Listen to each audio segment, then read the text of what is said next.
Welcome to My Cooking with K2CJ. Enjoy!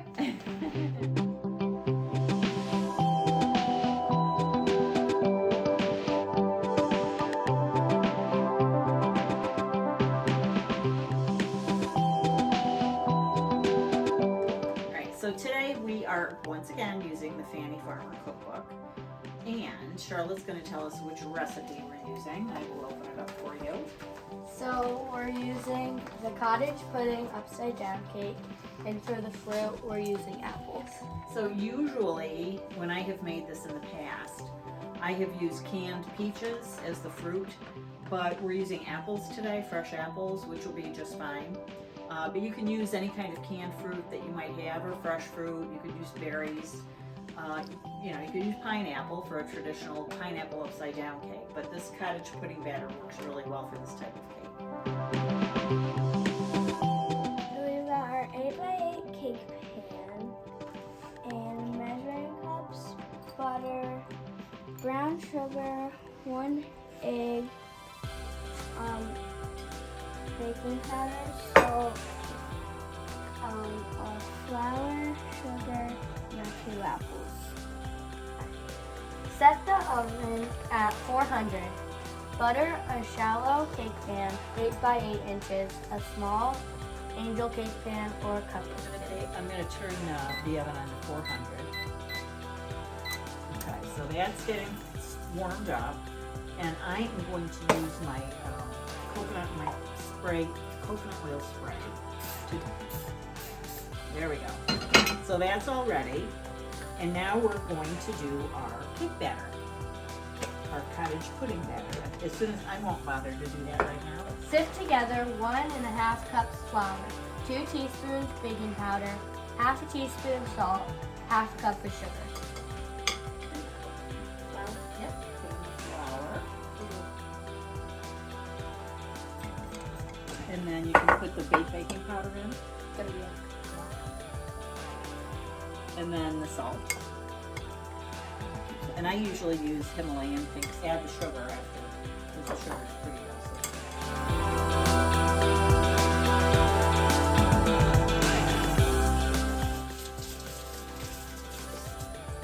Just adding the sugar in, and then you can use that wooden spoon to stir it.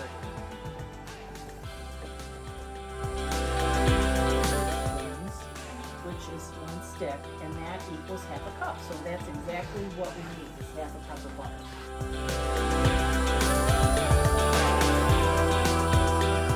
Pop it into the microwave.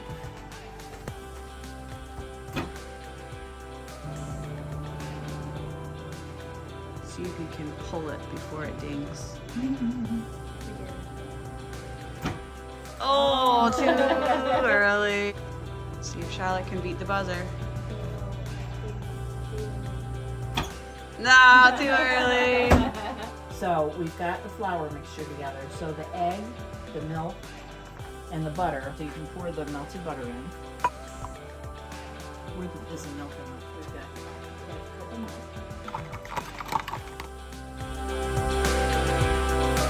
So one thing that I had mentioned to Charlotte is to make sure when you have the melted butter in the bowl that you put the milk in next, so that'll cool the butter down a little bit, because you don't want to put an egg in hot butter because it'll cook it.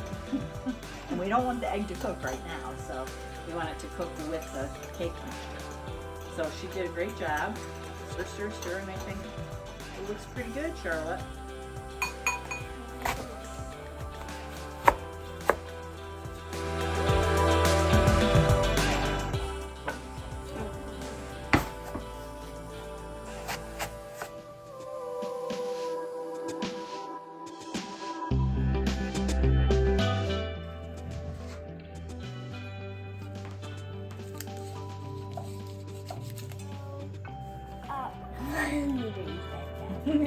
Quarter of a cup of butter, and we're just going to put it on the And then we're going to put the pan in the microwave. That's one good thing about using the glass pan, because it can go right in the microwave to melt it. Right? So we've melted our butter. It's 1/4 cup of butter in the cake pan. And as I said, if you use the glass cake pan, you can just melt it in the microwave right in here.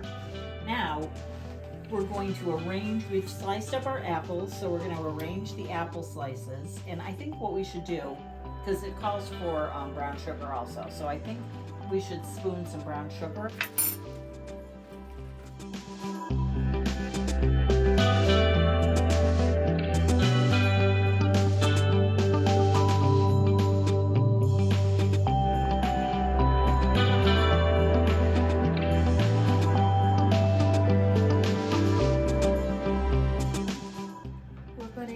Sugar on top of the apple. And there was some in the bottom of the pan with the butter. Now we're just sprinkling the tops of the apples. This is kind of a wing it deal. I've never made this with apples before, so this will be new for all of us. But it'll be delicious. This is one of those recipes you really can't mess it up. This batter is very thick, so you have to kind of blob it around. And then spread it. And then we have to spread it gently so we don't mess up our design. We decided that the best thing about cooking is the eating. Amen. And the worst part about cooking is cleaning up. Is the cleanup. But I've been trying to do it as we go along. So this dough is so thick that we try to, we spread it around and then it'll stick to your fingers. So what trick you can do is just wet your fingers just a little bit. So then it won't stick so good. And you're not going to hurt the batter. Okay, we're going in the oven. I'm excited to flip this thing over and eat it. 20 to 25 minutes. All right, so timer, and then push 20. Check it at 20 minutes, and we'll use our toothpick to check and see if it's cooked through yet. If it's still mushy on the toothpick, that means it needs a couple more minutes. So 20 minutes, we'll be back.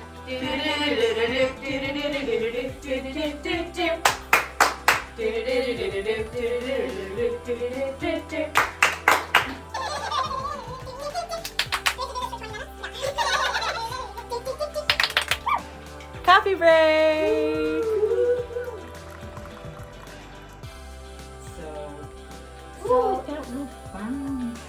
So it might take a little bit longer because of the apples in the bottom. But I stuck it all the way down to the bottom. Stick it in the middle. I think it's done. I think it is too, and it's And it got crusty a little bit brown on the top. I mean, it's supposed to be crusty. So our cake got a little bit well done. If you want to, you can cut that off. I don't think any of us really care, right? No. And you can always scrape it off the bottom when you do it if you want to do that. Oh, so I was going to just run the knife around. It's pretty trick and you have to really hang on to it. Oh my goodness. And ready?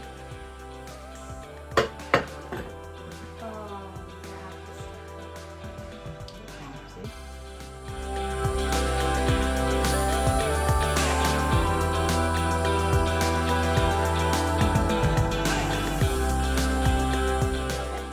So you can put whatever you want on this when you serve it. You can use ice cream. It's kind of like the birthday rolls we did.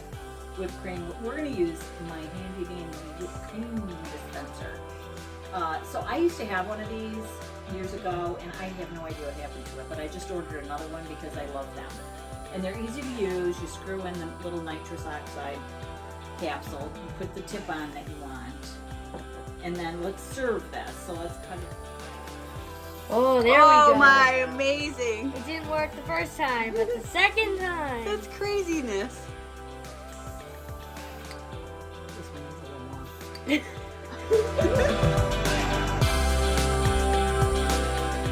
What do we think, girls? First bite. I don't know.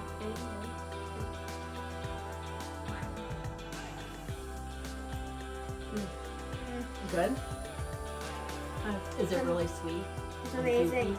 It's Mm. really good. So what is this called again? Cottage pudding upside down cake. Do you recommend it for all people? Yes. Unless you're on a sugar-free, low-carb diet. We don't talk about such things around here. Want some? Ooh. All right, you ready? Mmm. Oh. I got air. I got air.